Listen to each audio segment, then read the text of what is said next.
US President Donald Trump announcing an historic deal to end war in Gaza, which would involve a phased disarming of militant groups, including Hamas, matched with a complete Israeli pullout.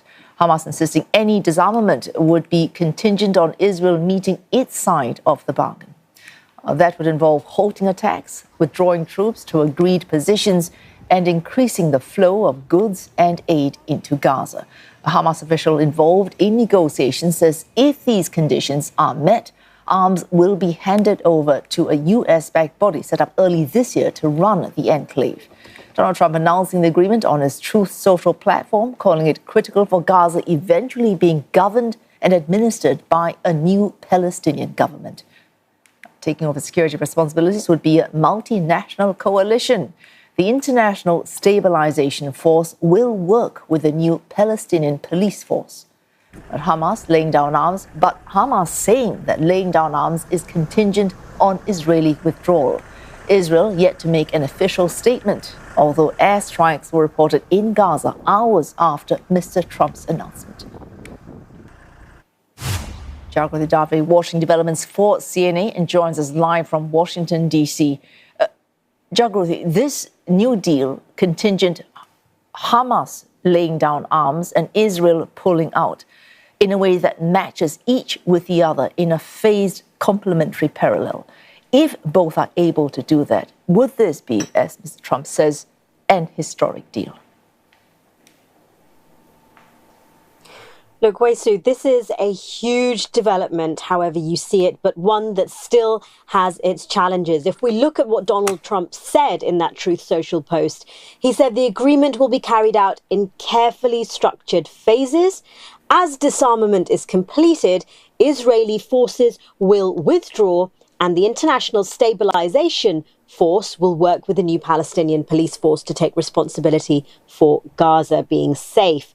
Now, remember, Hamas previously did not want to disarm, and they've agreed to it because partly the deal is for this Palestinian technocratic committee to store weapons. Hamas is not just surrendering them to their opposition.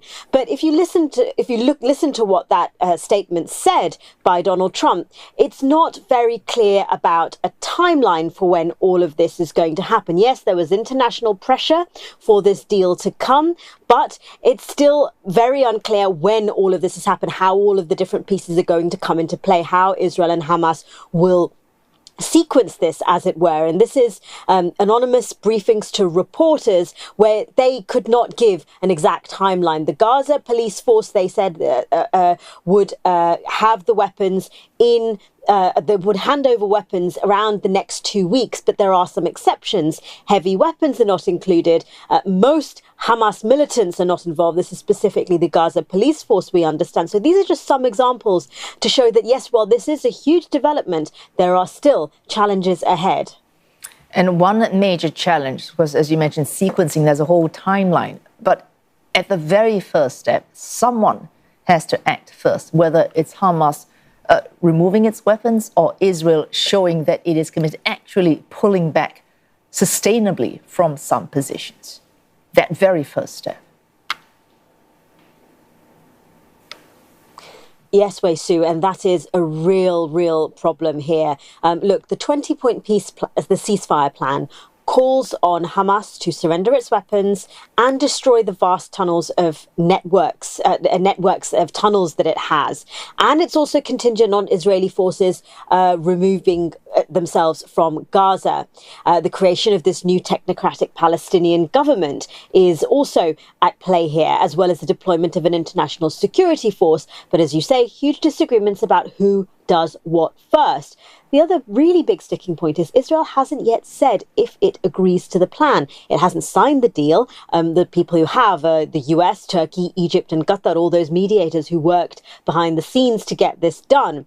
In addition, we have a statement from an Israeli official, anonymous official, who said that Israel won't withdraw from the areas it controls in Gaza. We understand that's about 60% of the territory. So disarming could take years. And also, getting rid of the heavy weapons and decommissioning Hamas tunnels could come even later than that. And so one border official said that this could take between 200 and 350 days. So, as I say, a very, very long road ahead, but this is a first step, it seems. Thanks, Jagruti Dave reporting live for CNA from Washington, D.C.